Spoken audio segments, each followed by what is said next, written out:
26장 57절부터 75절에 보시면은 신문 받고 부인을 당하시는 내용이 나타납니다.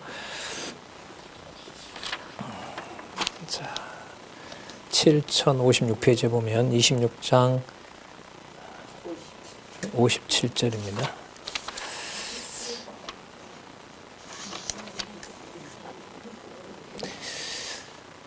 신문에 침묵하다가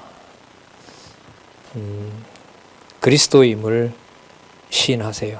그런데 그때 말씀하시면서 앞부분에 왕의 직무를 수행하시면서 했던 얘기하고 관련이 되는데, 부활 승천하고 내가 재림한다는 얘기를 해주세요. 그래서 이 말이 인간적으로 보면 그 예수를 잡는 대제사장, 그 제사장의 마음을 더 화나게 해요. 더 화나게 한다는 말은 그 죽는 일을 피해갈 수 있다는 거예요, 없다는 거예요? 없다는 거죠. 그런데 그 말씀의 내용으로 보면 이분이 바로 아버지의 그 우편에 앉고 하늘 구름을 타고 재림하는 주이기 때문에 그분이 아버지가 보실 때 유일한 바로 대제사장일 수가 있는 거죠. 자, 이렇게 이제 의미가 바뀌는 거예요. 보겠습니다. 57절에 대제사장 가야바에게로 갑니다. 그리고 거기 서기관들도 있고 장로들이 모여 있어요. 베드로가 따라왔죠. 대제사장 집들에 가서 그 상황이 어떻게 되는지 보려고 안에 들어갑니다. 그 대제사장 집에 있던 그 하인들이 앉아 있습니다. 59절에 함께 앉아 있고 59절에 대제사장들과 온 공회가 예수를 죽이려고 그를 칠 증거를 찾는데 거짓 증인들을 많이 데려왔는데 율법에 의하면 증인이 있어야 죽일 수가 있잖아요. 그죠? 자, 그런데 거짓 증인들을 데려왔어요. 두 사람이 와서 뭐라고 이제 그 증언을 하냐 하면 이 사람 말이 그 예수님이 하나님의 성전을 헐고 사흘에 지을 수 있다고 하더라. 그러니까 제사장이 묻습니다. 예수님한테 너 그렇게 얘기했느냐? 근데 예수님 아무 대답도 하지 않습니다. 63절에 보면 예수님께서 잠잠하고 대답하지 않으니까 대제사장이 직접 물어요. 내가 너로 살아계신 하나님께 맹세하게 하노니. 자, 이 결정적인 말을 꺼냅니다. 그 거짓이다 라고 그 사람들이 거짓 증인을 세워서 막 예수님을 험담할 때는 이제 가만히 있는데 대제사장의 입에서 너로 살아계신 하나님 앞에 맹세하게 하노니. 자, 이게 이제 이 제사장 직임과 직접 관련이 되는 거죠. 이 제사의 합당함은 이걸 묻는 대제사장에게 있는 게 아니에요. 진짜 대제사장은 누구이신 거죠? 예수님 자신인 거죠. 그러니까 이게 상황과 상황에 대한 의미를 얘기를 하려면 적어도 26장에서부터 27장, 28장까지의 제사장 직임에 의한 성취 내용이 전체로 들어와야 돼요. 아니면 아주 대제사장이 나쁜 놈이다. 이게 자기가 진짜 대제사장이신 예수님을 몰라보고 이러면 되느냐, 이런 얘기밖에 안 되는 거예요. 그러나 전체 구조로 보면 선지자 직임, 왕위의 직임, 제사장 직임, 이게 연결이 다 되는 거예요. 그래서 이 사건과 내용 자체에 빠지지 않게 되는 겁니다. 너로 살아계신 하나님께 맹세하게 하노니 내가 하나님의 아들 그리스도인지 우리에게 말하라. 이건 여러분 마태복음 1장하고 바로 연결이 돼요. 성령으로 잉태되셨죠. 그가 바로 하나님의 아들이신 거고요. 그러므로 이분이 누구이냐면 그리스도인 거죠. 그러니까 하나님의 아들이심으로 이분이 누구냐면 그리스도이신 겁니다. 하나님 아들에 대한 복음은 여러분 마가복음으로 넘어가죠. 하나님의 아들 예수 그리스도에 대한 복음의 시작이라, 이런 부분도 전 연결고리가 된다고 봅니다.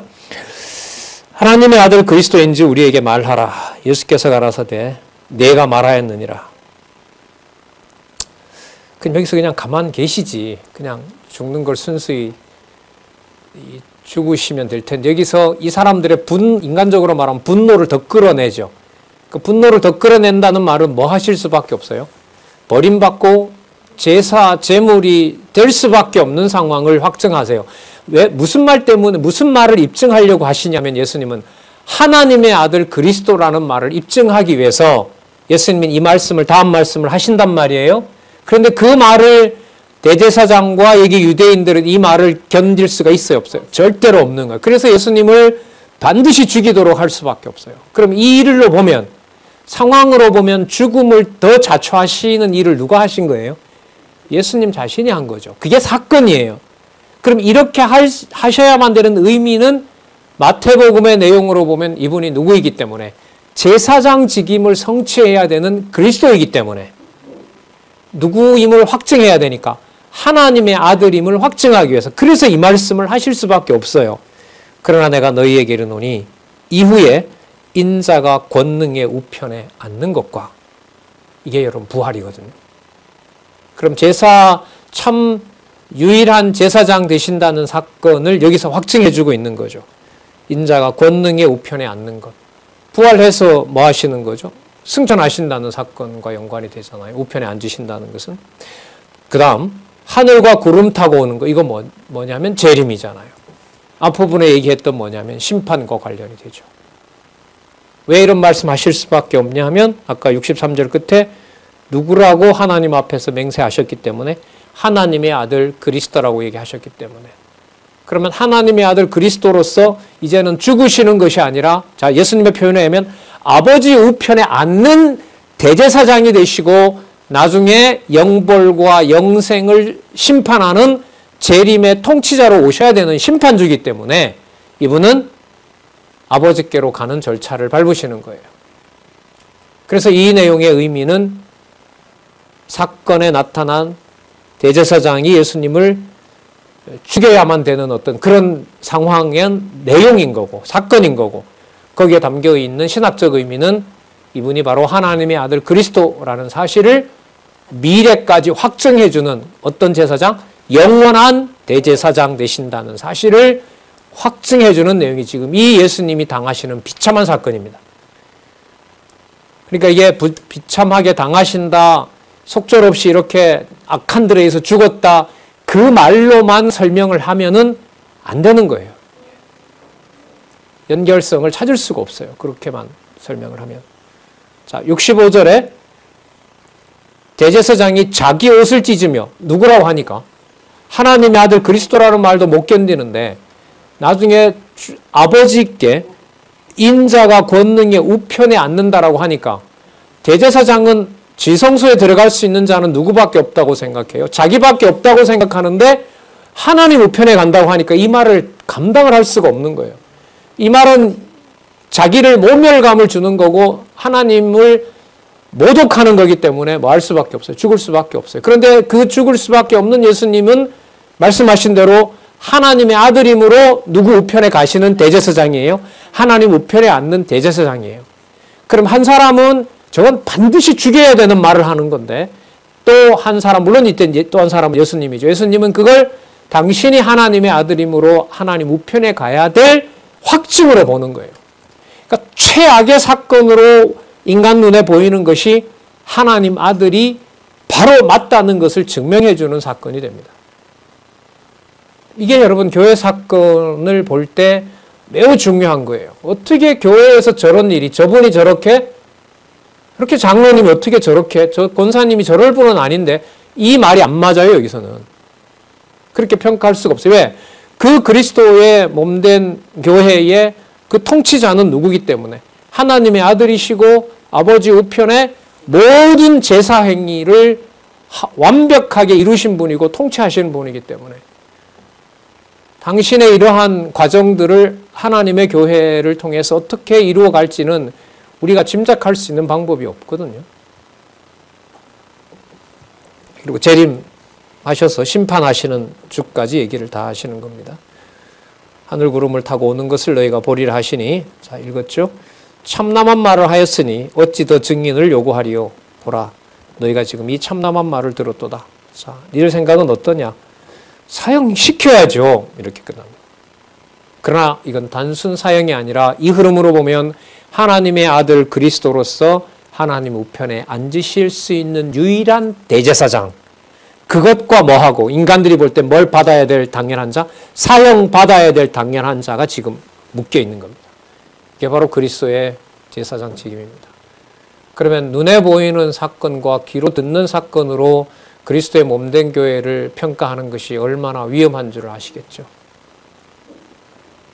그래서 겁나요. 교회는 진짜 이 세상 살면서 진리를 배우고 말씀을 배워나가는 과정에 가정교회를 비롯한 이 교회의 가치는 늘 고민거리입니다. 왜요? 내 기준으로 평가할 수 없는 곳이기 때문에. 67절요. 이쯤에서 멈추면 좋을 텐데 더 갑니다.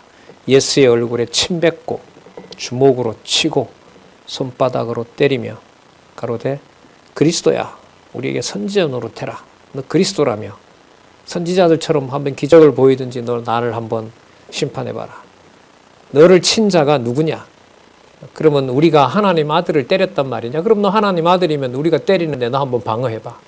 온갖 희롱을 당하도록 하는 거죠. 이게 여러분 과거에 한 사건만 들면 남유다를 20년에 걸쳐서 뭐 한 겁니까? 바벨론이 진멸시키고 침범하고 굶겨 죽이고 온갖 모욕을 다 주고 하는 그 사건의 성취라고 할 수 있겠죠. 자, 말씀대로 이제 베드로가 아까 예수님과 더불어 죽겠다고 했던 베드로가 약속대로 부인하고 그리고 통곡하는 내용이 나타납니다. 자, 예수님이 그렇게 희롱을 당할 때 베드로가 거기 있던 한 그 여종이 갈릴리 사람 예수와 함께 있었다. 너는 베드로 보고 얘기했더니 70절에 사람들 앞에서 이제 공개적으로 부인합니다. 나는 내 말하는 거지 뭔지 모르겠다. 너 무슨 소리 하는지 나 도저히 모르겠다. 자, 그래 앞문까지 이제 갔는데 나가려고 나갔는지 이 여자 이 노비가 여자 그 종이 따라간 거죠. 그러면서 따라가면서 이 사람은 나사렛 예수와 함께 있었다고 두 번째로 얘기합니다. 72절에 부인하여 가로되 내가 그 사람을 알지 못한다. 두 번째로 얘기를 했습니다. 조금 후에 다른 사람이 베드로에게 이르되 너는 진실로 예수당이다. 네 말소리가 너를 표명한다. 너 목소리 내 그대로 들었다. 이렇게 얘기한 거죠. 74절 저가 저주하여 맹세하여 가로되 예수님을 뭐 했다는 거죠? 어떻게 저주했을까요? 저 죽어도 마땅한 사람이다. 저 사람은. 이 저주 아닙니까? 맹세하여 가로되 내가 그 사람을 알지 못하노라 하니 닭이 곧 울더라. 제가 이 자리에 있었으면 아마 인정하고 십자가를 같이 졌을 텐데요. 그죠? 마음을 딱 가다듬고. 그죠? 그러면 예수님의 제사직은 완성이 안 됩니다. 어디 감히 이 제사직을, 영원한 제사직을 손을 댑니까? 될 수가 없습니다. 이 베드로가 예수의 말씀에 닭 울기 전에 내가 3번 나를 부인하리라 하심이 생각나서 밖에 나가서 심히 통곡하니라. 성취되었다는 말씀을 이렇게 이제 확인할 수가 있습니다. 자, 그 다음에 27장 정죄와 희생에 의한 성취, 정대전 제물에 의한 성취 보도록 할까요? 27장 1절에서부터 26절 그렇죠? 정대전 제물에 의한 성취. 자, 이방인의 손에 약속된 대로 넘어갑니다. 그리고 무리들이 예수님을 이제 죽이기 위해서 접수하는 거죠. 그리고 대적들에게 다시 한번 또 수치를 당하시고 희생이 되시고 죽으시고 장사되면서 아까 말씀하셨던 하나님의 아들 그리스도로서 아버지 우편에 앉을 준비가 끝나는 겁니다. 이게 제사장 직임과 관계가 됩니다. 자, 이방인의 손으로 넘어가는 내용을 보도록 하겠습니다. 27장 1절에서부터 2절 대제사장 등이 결박하여 이방인 총독 빌라도에게 넘겨줍니다. 새벽에 모든 대제사장들과 백성의 장로들이 예수를 죽이려고 함께 의논하고 결박하여 끌고 총독 빌라도에게 넘겨주니라. 여러분 당시 역사적 배경을 좀 말씀드리면 여기에 원래 헤롯 가문의 통치자가 있었어요. 그런데 어떤 일이 있어서, 역사적으로 어떤 일이 있어서 이 헤롯 왕의 통치권을 예루살렘에서는 뺏어버립니다. 자, 이게 무슨 방법이에요? 만약에 여기에 헤롯 가문의 통치자가 있었으면 이방인의 손에 넘겨져 죽는다는 게 이루어져요? 안 이루어져요? 안 이루어져요. 그래서 이 유대 지역만큼은 누가 다스리도록 해놨느냐? 총독 빌라도가 다스리도록 해놨어요. 지금 그 일이 좀 의미 있는 배경이더라고요. 새벽에, 총독 빌라도에게 넘겨주니라.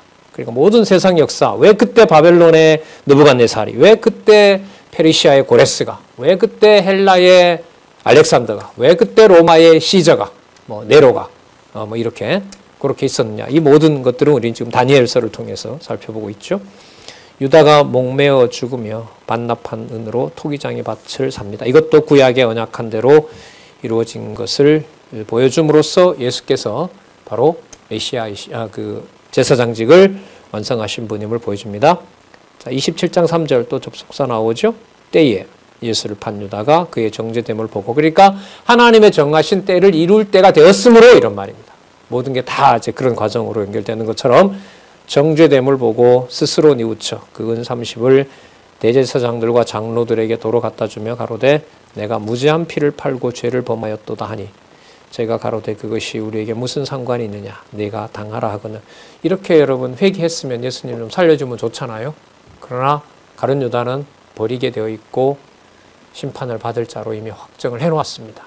그러니까 어떤 행위와 관계없이 냉정하게, 엄격하게 정해진 일은 이루어지면서 그리스도가 바로 제사장 되신, 또 심판과 연관해서 보면 자기 백성 아닌 자에 대해서는 당신의 죽음이 아무런 의미가 없습니다. 오히려 저주가 되는 거죠.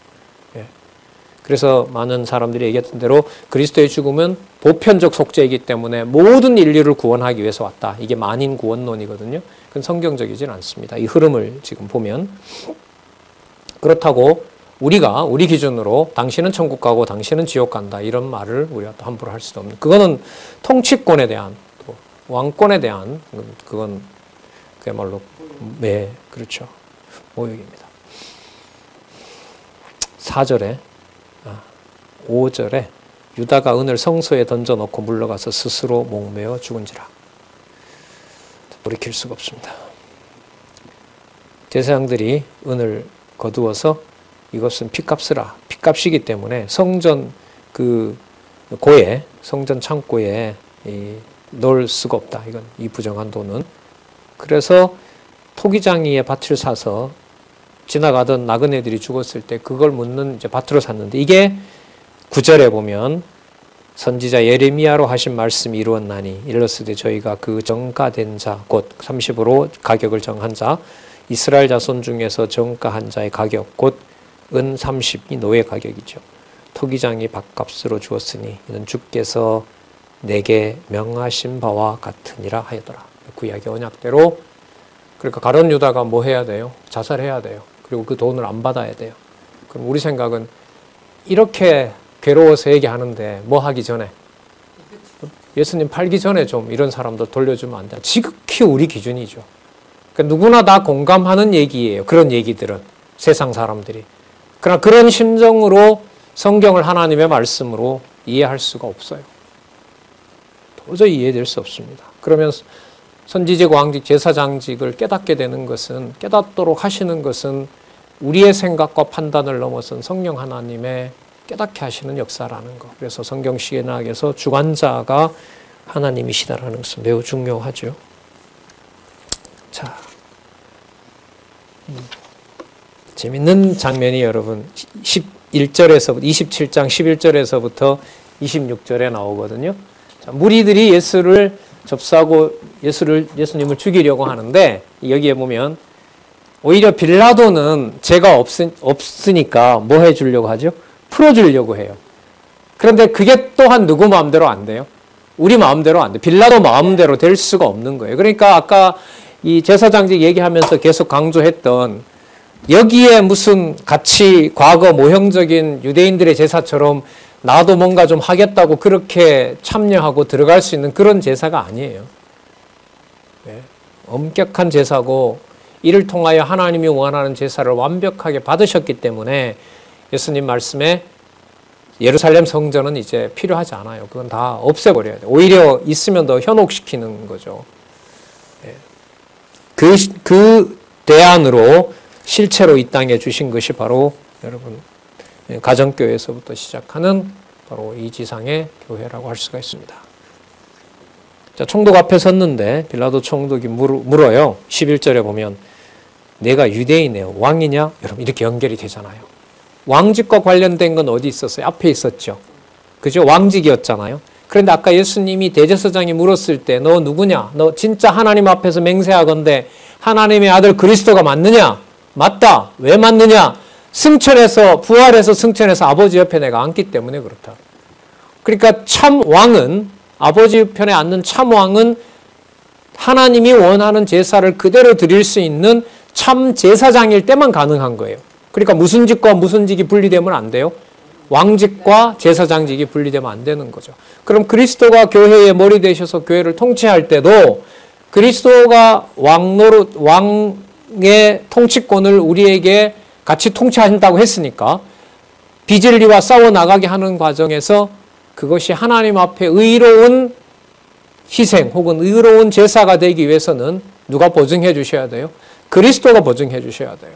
성령께서 그걸 확증해 주셔야 돼요. 그래서 사람이 하는 위대한 일이라며 키우거나 사람이 벼잘 것 없는 일을 했다고 해서 축소한다는 것은 그리스도의 몸된 교회에서는 매우 조심해야 될 일입니다. 뭐 저걸 가지고 저렇게 아니요. 그런 말은 우리 사전에서 뭐 없앴으면 좋겠어. 그래도 저분은 어느 정도 저런 분이니까 아니요. 이것도 잘 해당되지 않는 말입니다. 12절 유대인의 왕이냐 모르니까 예수께서 내 말이 옳다. 여기서는 딱 대답을 하시죠.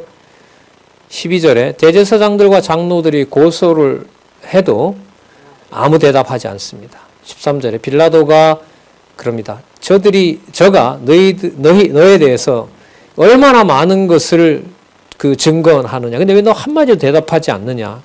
자, 거기에 대해서 14절에 한마디도 대답지 아니하시니 총독이 심히 기히 여기더라.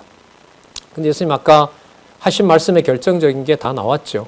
그러니까 그들이 사악한 짓을 해서 예수님을 십자가에 못 박도록 이방의 왕에게 넘겨주도록 하는 이 과정을 예수님께서는 대답하지 않는단 말은 누구의 뜻으로 확정하시는 거죠?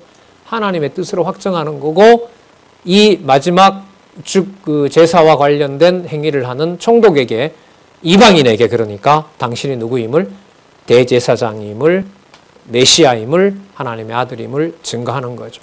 그래서 이게 여러분 나중에 무슨 배경이 되냐면 예루살렘과 사마리아와 땅끝까지로 복음이 증인이 되는 지금 총독 앞에서 누구를 얘기를 합니까? 나는 너가 진짜 유대인 왕이냐? 왕이다.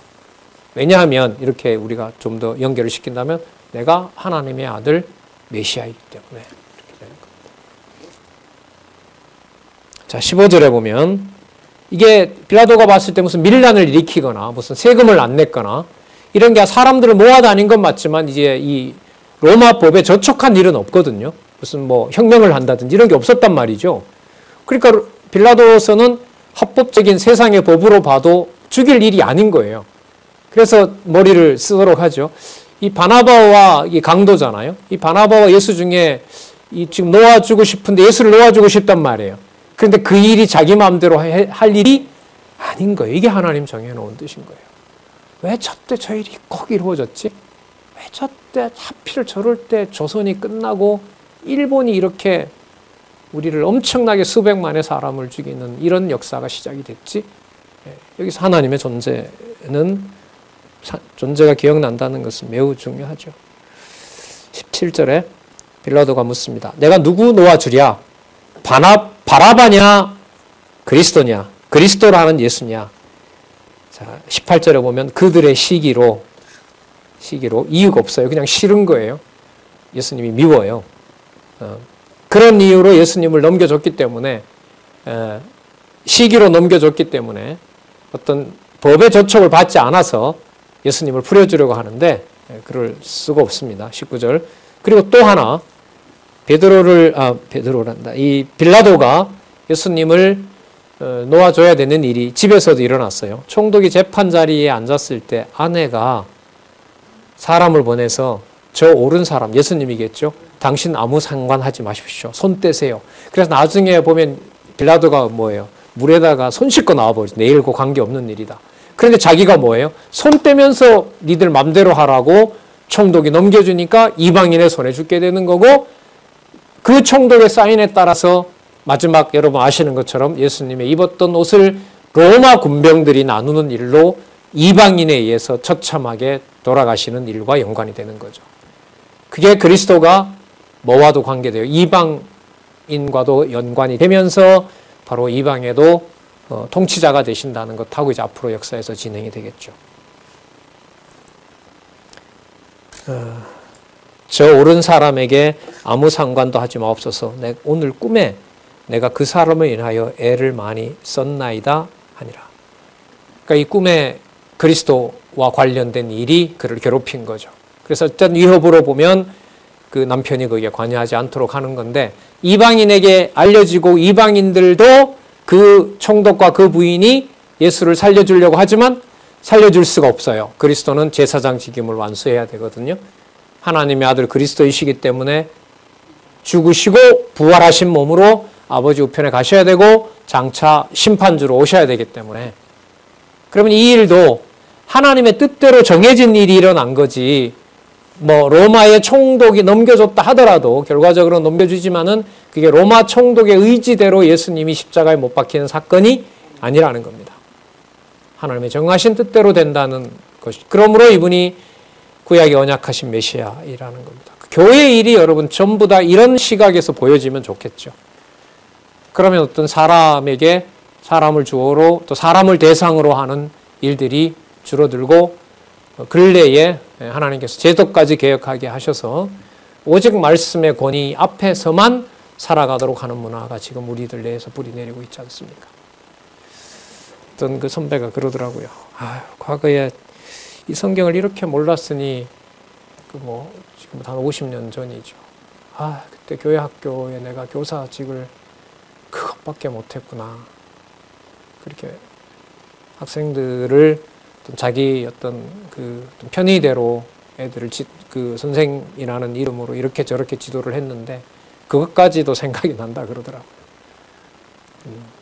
변명이야. 이런 말씀을 몰랐으니까 그렇게 하는 것이 교회를 위해서 봉사하는 줄 알았는데 그렇게 어리석은 행위였고, 다른 사람들을 그렇게 교회에서 하면 안 된다 이런 걸 얘기했다 그렇게 후회를 하시더라고요.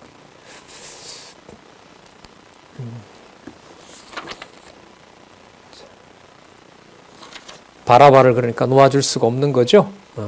그리고 바라바를 놓아주지 말아야 되는데 바라바를 오히려 놓아주고 예수님을 이제 십자가에 못 박도록 하는 일들이 벌어집니다. 총독의 의지와 상관없이요. 분명한 사실은 예수님께서 흠이 없는 제물이라는 것은 확인해 주죠. 그러니까 어떻게 보면 이방인의 입에서 예수님은 뭐가 없는 자다? 죄가 없는 자다는 말이 나온 거죠. 유대인들은 신성모독하는 자라고 규정을 했지만 하나님의 섭리는 빌라도의 입을 통해서 그는 죄가 없다. 이런 말을 오히려 내뱉도록 하시는 겁니다. 이러면 이 내용은 뭐하고 관계되냐면 하나님 앞에서 흠이 없는 뭐가 된다는 거죠. 제물이 된다는 얘기를 증거하도록 한 겁니다. 그게 여러분 7070페이지에 그 본문 위에 보면 나와 있습니다. 예수께서 죄가 없다는 사실을 확인시켜주는 사건임에 틀림없다. 이렇게. 자, 27장 20절에서부터 26절에 보면 빌라도가 그 피를 돌리라는 무리에게 못 박히게 결국 넘겨줍니다. 20절에 대제사장들과 장로들이 무리를 부추깁니다. 바라바를 달라 하자. 그리고 예수는 멸하자. 그렇게 이제 사주를 합니다. 총독이 물어요. 누구를 놓아주랴? 바라바로서야. 22절. 빌라도가 가로되 그러면 그리스도라 하는 예수를 내가 어떻게 하랴? 저희가 다 가로되 십자가에 못 박혀야 하겠나이다. 제사직하고 관계됩니다. 여러분, 우리 여기서 사람 주어로 가면 안 돼요. 이제 이게 마치기 때문에 제사장직에서 어떻게 보면 이 사건을 주관해 가시는 분은 누구냐면 하나님 아버지의 정하신 뜻대로 그리스도가 이 일을 주관해 가신다고 보면 돼요. 나중에 요한복음에 가면 그 빌라도와 대화 속에 보면 예수님이 빌라도보다 낮은 게 아니라 빌라도보다 높은 분이 되는 거죠. 그래서 그 일이 누가 해 가시는 일이 돼요? 하나님이 정하신 일을 해나가는 일이 되는 겁니다. 아까 여러분 그 가룟 유다에게 뭐라고 했냐면 정한 대로 네 일을 빨리 해라. 그 말은 배신하고 나를 그 군인들에게 넘겨주라는 얘기 아닙니까? 그럼 그 사건을 주도해 나가시는 분이 누구라는 거죠? 하나님의 아들 그리스도 자신이라는 겁니다. 지금 교회 일도 마찬가지죠. 꼭 명심하고 싶은 거죠. 사건에 어떤 휘말리지 않고 그리스도의 통치를 볼 수 있기를 간절히 구하는 거 아닙니까? 23절 빌라도가 가로되 어찌미뇨 무슨 악한 일을 했느냐 그랬더니 막무가내입니다. 하나님 정해 놓으신 일이죠. 더욱 소리질러 가로되 십자가에 못 박혀야 하겠나이다. 자, 빌라도가 봤을 때 이거는 도저히 말릴 일이 아닌 거죠. 말릴 수가 없어요. 밀란이 날 지경입니다.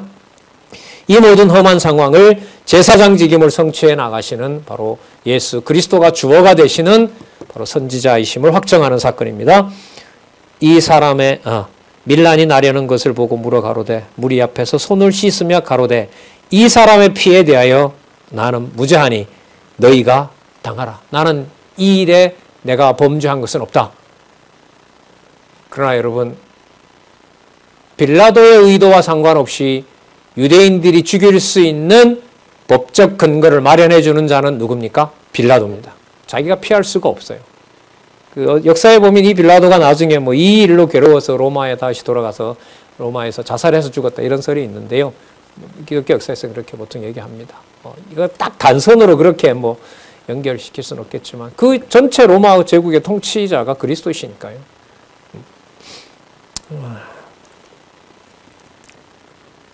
25절 사악할 대로 사악해졌습니다. 하지만 이게 제사장직과 관련됩니다. 백성들이 다 대답하여 가로되 그 피를 우리와 우리 자손에게 돌릴지어다. 와, 이거는 뭐예요? 대대손손 저주를 조상이 퍼부어버린 거예요. 뭘 하고자? 무슨 말을 해서라도 누구를 죽여야 돼요? 온갖 후손을 저주하면서라도 예수를 죽여야 되니까. 그런데 이게 무슨 직의 수행이라고요? 제사장 직임에 의한 성취로 가는 거라고요. 그러니까 뭐가 대조가 되죠? 인간의 어떤 사악함 속에 그리스도가 제물로서 버려지는 거죠. 그럼 이 일이 바로 그리스도가 누가 되어 주셔야만 되는 일이에요. 대제사장이 되시고 제물 되시고 아버지께 완벽한 제사를 드리는 참 제물, 참 성전 제사장이 되시는 것이 이런 자들이 나중에 이 속에 여러분 누가 있어요? 복음을 전하는 주의 백성이 자라고 있잖아요. 예루살렘에 개종해서 사도들과 함께 동력하는 자들이 이 무리들 속에 같이 있지 않습니까? 그들이 그렇게 할 수 있는 것은 바로 영원한 대제사장직을 성취하신 바로 그리스도의 이 메시아권에 달려 있는 거죠.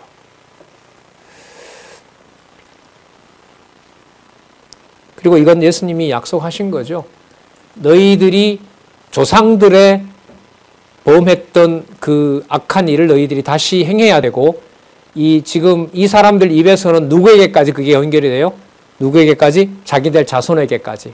그래서 70년에 가서 이 예루살렘이 예수님을 버린 이 죄에 대해서 심판받게 하고 거짓 성전을 전부 회파해버리고 수십만을 죽이고 예루살렘에서 이방 땅으로 복음이 전해지는 일에 토대를 놓으시는 거죠. 그 사건의 완결이 제사장 직임에 의한 성취가 되는 겁니다. 26절 이에 바라바는 저희에게 놓아주고 예수는 채찍질하고 십자가에 못 박히게 넘겨주니라. 이게 빌라도와 로마 제국이 하는 일인 거죠. 자, 희생제물에 의한 성취 내용들을 한번 볼까요? 자, 이제 이방과 유대가 가세해서 그리스도에게 그리스도는 제물로서 온갖 수치를 당하는데 이게 번제처럼 아버지 앞에서 온몸이 뭐 하는 거죠? 각이 뜨이고 찢기는 하나님의 만족하시는 제사 행위 모습이 드러나게 됩니다. 이런 거는 함부로 정리한다 이런 말씀드리기가 어렵죠. 총독의 군대에게 온갖 희롱을 당한 후 죽음으로 끌려갑니다.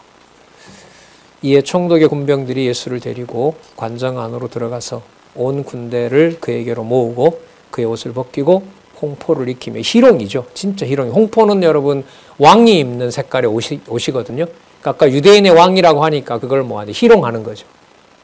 홍포를 입혀놓고, 그리고 왕이 썼던 면류관은 가시 면류관으로 엮어서 그 머리 위에 씌우고, 왕이 들었던 그 홀이 있잖아요. 그걸 갈대를 대신해서 갈대로 손에다 들려주고, 그리고 그 앞에 무릎을 꿇고 희롱하여 가로되 유대인의 왕이여 평안할지어다 하며 침 뱉고 갈대를 빼앗아 그의 머리를 칩니다. 희롱을 당한 후 홍포를 벗기고 도로 그의 옷을 입혀 이제는 골고다 언덕 십자가에 못 박으려고 합니다. 아까 유대인들에게 희롱 당했죠. 이번에는 누구예요? 만백성에게, 택한 하나님의 백성 모두에게 이 제사장직을 수행하시는 분이기 때문에 이제 누구도 가세해서, 이방의 군대들도 가세해서 그는 더 큰 수모를 당하게 되는 겁니다. 이게 무슨 과정이라고요? 제사장 직임에 의한 성취 과정으로 이분이 메시아됨을 증거하는 겁니다.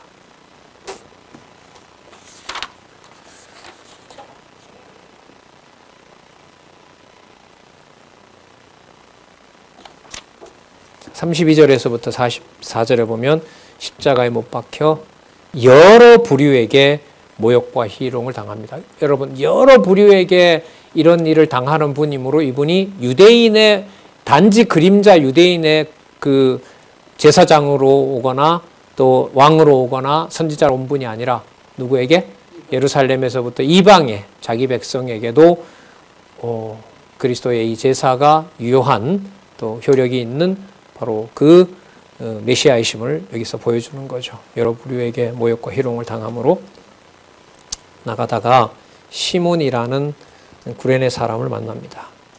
군인들이 그를 잡아다가 예수님이 아마 가시기가 힘들었던 것 같아요. 억지로 잡아서 십자가를 거기에다가 지웁니다. 여러분, 우리 아까 시작할 때 그런 거 봤죠. 제가 언제 그리스도가 줄일 때, 목마를 때, 감옥에 있을 때 이런 말씀 나왔었죠. 지금 여기서 이 일이 한 장면 나온다고 보셔도 돼요. 그러니까 그리스도의 하시는 일과 형제들, 이웃들이 하는 일들이 그리스도가 머리 대신 교회에서는 그게 분리가 되지 않는다는 엄격한 그 룰이 있잖아요. 그걸 아까 약속해 준 바가 있습니다. 33절 골고다 즉 해골의 곳이라는 곳에 이르러 쓸개탄 포도주를 예수께 주어 마시게 하였더니, 일종의 그 마취제와 같은 거라 그럽니다. 예수님께서 맛을 보시고 마시지 않습니다. 자, 그래서 이걸 아주 많은 설교 제목으로 꼽습니다. 마취제도 안 마시고 그 몸에 온갖 그 수치를, 십자가 죽음을 겪으신 것은 우리의 고통을 위해서 그렇게 하신 것이다. 우리 사랑이 바로 이 쓸개탄 포도주를 안 마신 데서 드러난다. 이게 여러분 이제 제사장직만 강조하게 되면 우리를 위해서 돌아가신 분이 이게 강조가 되죠. 그러나 여러분 전체 구조에서는 그렇게 그걸 결론으로 낼 수는 없습니다. 저희가 예수를 십자가에 못 박은 후에 그 옷을 제비 뽑아 나누고 거기에 앉아 지키더라. 그 머리 위에 이는 썼습니다. 죄패를 붙였는데요. 유대인의 왕 예수. 이 말이 맞는 말이에요? 틀린 말이에요? 이 사람들은 이걸 죄패라고 희롱한다는 의미에서 예수님을 십자가에 못 박으면서 거기에다가 그 예수님을 벗겨놓은 그 수치스럽게 해놓은 데다가 죄패라고 붙인 거예요. 그런데 이 말이 맞아요? 안 맞아요? 진실로 보면. 유대인의 왕 예수가 맞아요? 아니에요? 맞죠? 의미는 맞는 거예요. 그러면 뭐와 뭐가 그 뒤집어집니까? 죄패이고 희롱하는 말로 적어놓은 그 말이 진리가 맞는 거예요. 의미로 보면. 무슨 직하고 관계되죠? 제사장 직임하고 연관이 되는 겁니다. 그러니까 모욕받은 내용이, 그 모욕받은 내용이, 예수쟁이라고 모욕을 받은 내용이 진짜 예수를 그리스도로 믿는 그리스도의 지체가 맞다는 말이 되잖아요. 일제가 혹은 좌익이, 좌익 세력에서 북한에는 많이 죽었잖아요. 김일성 정권이 들어오기 전에. 또 6.25 동란이 일어나면서 많은 믿음의 선배들이 돌아가셨고요. 예수님을 믿는다는 이유로, 신을 믿는다는 이유로 그렇게들 많이 이제 죽었는데, 일종의 순교죠. 순교의 정도는 우리는 알 수가 없습니다. 그건 그리스도께서 판단하시는 거니까. 그러나 그 역사적으로 있었던 일은 우리가 잘 알고 있죠. 그 희롱받고 죽음으로까지 내몰린 바로 그 일의 사건은 여기 있는 대로 유대인의 왕 하나님의 아들 그리스도의 통치가 이루어진 내용이라는 겁니다. 이때 예수와 함께 강도들 둘이 십자가에 못 박히니 하나는 우편에 하나는 좌편에 있더라. 지나가는 자들은 자기 머리를 흔들며 예수를 모욕하고요. 그러면서 성전을 헐고 사흘에 짓는 자여 내가 만일 하나님의 아들이거든 자기를 구원하고 십자가에 내려오라. 아까 그 유대인들이 모욕했던 것하고 똑같죠. 그러니까 재판정에서 모욕받은 것이 어디까지 가요? 십자가에서 죽으시는 현장에서도 그대로 다시 이루어져야 돼요. 그러니까 처음서부터 26장 처음부터 일어난 사건에서 죽으실 때까지 받는 모든 수모와 부끄러움과 진짜 봐도 눈을 가려야 될 이 상황이 전부 하나님이 정하신 하나님의 아들 그리스도가 되시는 제사장직하고 전부 관계가 된다는 겁니다. 처참한 그 일이 아버지의 아들로서 완벽한 제사직을 수행하는 성취하시는 내용이 된다는 거죠. 이거 여러분 마음만 바꾸면 이게 절로 그냥 다 머리에 들어와요? 아니에요. 못 수납할 수 없습니다. 인간은. 이게 믿어진다는 거죠. 믿어지게 하신다는 거죠. 희롱하는 내용이 여러분 의미로 보면 다 맞는 말들이죠. 성전을 헐고 사흘에 짓는다. 이거 여러분 요한복음에 쫙 설명하잖아요. 그리스도의 그의 몸된 몸이 부활할 것에 대한 얘기였더라. 이렇게 다 설명이 되죠. 41절 그와 같이 대제사장들과 서기관들과 장로들과 함께 희롱하여 가로되 저가 남은 구원하였으되 자기는 구원을 할 수 없도다. 저가 이스라엘의 왕이로다. 자, 아까 유대인의 왕 예수 나왔죠? 37절에. 지금 42절에 이스라엘의 왕이로다. 지금 십자가에서 내려올지어다. 그러면 우리가 믿겠노라. 자, 희롱하는 말인데 여러분 이 말의 의미가 제사장직의 완성과 함께 유대인의 진짜 왕이 맞으시는 거고 이스라엘 전체의 왕이 진짜 맞는 거죠. 그러면 이렇게 정리되죠. 왕이므로 왕이셔야 되므로 이분은 무슨 직을 수행하실 수 있다? 참 제사장직을 수행하시는 바로 제사장 완수를 하신 메시아이다. 이렇게 결론이 나겠죠. 저가 하나님을 신뢰하니 하나님이 저를 기뻐하시며 이제 구원하실지라. 제 말이 나는 하나님의 아들이라 하였도다. 자, 이 개념들 다 나왔어요. 아까 36절에 유대인의 왕 예수, 이스라엘 42절 이스라엘의 왕, 그리고 다 희롱하는 말이지만 43절에 하나님의 아들, 이게 전부 뭐예요? 맞는 말이죠. 이렇게 맞는 거예요. 희롱하면서 버려진 재물인데 그 버려진 재물의 진정한 의미는 유대인의 왕인 분이고 이스라엘의 왕이신 분이고 누구의 아들이 맞아요? 하나님의 아들임을 확증한 거죠. 고난과 슬픔과 희생의 자리라는 것을 그리스도가 통치하는 자리라면 그 자리가 바로 왕이 되신 그리스도가 살아계신 현장이 되는 겁니다. 한 7, 8년 전에 전라도 지역에 염산교회라는 데 가보니까 그 교회에 북한군이 철수하면서 70몇 명이 하루 아침에 죽죠. 그 썰물이 들어왔을 때 부모의 품에 있던 아이까지 목에다 돌을 달아서 전부 다 바다로 던져서 그날 아침에 78명인가 죽어요. 다 이제 교회 교인들이었고요. 그게 영상을 잠시 보는데 참 잘 못 받아들이겠더라고요. 왜 꼭 저런 방법이 있지? 이게 막 그때 이렇게 있어요. 그걸 왜 지금 말씀드리냐면 우리가 현장에 있고 이 낱말만 마음속에 간직하면 그 현장이 전부 하나님이 살아계신 현장으로 들어올까요? 마음만 조금만 바꾸면? 그런 게 아니에요. 그리스도의 위대한 제사장직의 사역이라는 것은 인간적으로 말하면 너무 많은 고민을 하게 합니다. 왜냐하면 일반적으로 말하는 왕의 통치권하고 이게 맞아요, 안 맞아요? 안 맞죠. 왕 같으면 이렇게 괴롭히는 자를 뭐 하면 되니까 다 심판하고 없애면 되거든요. 12군단도 더 데려와서 다 하실 수 있다고 했는데, 그러니까 이 의미를 여러분 찾지 못하면 어떻게 이것들이 이런 말을 할 수 있어? 그 선에서 끝나는 거죠. 그러나 다시 들어가서 보면 유대인의 왕 예수, 이스라엘의 왕, 하나님의 아들이라는 개념이 맞기 때문에 그가 바로 제사장 직임을 성취하신 메시아가 맞다. 하나님 살아계신 확증이다. 자, 44절. 어느 정도로 그리스도가 제물로서 버려지시느냐? 함께 십자가에 못 박힌 강도들도 이와 같이 욕하더라. 누구보다 못한 자로 버려져요? 강도보다 못한 자로 버려집니다. 나중에 여러 차례 말씀드렸습니다만 누가복음 23장에 가면 이 둘 중에 강도 하나가 낙원에 가게 되죠. 왜? 누가복음 기록 목적은 다르거든요. 누가복음의 마지막 예수님 죽으시는 것의 제목은 여러분 좌우에 좌측에 우측에 도표에 성경 결혼표가 있습니다만은 바로 대속 사역을 완성하는 거니까요. 그래서 제가 그런 연결 드렸잖아요. 마태복음의 강도는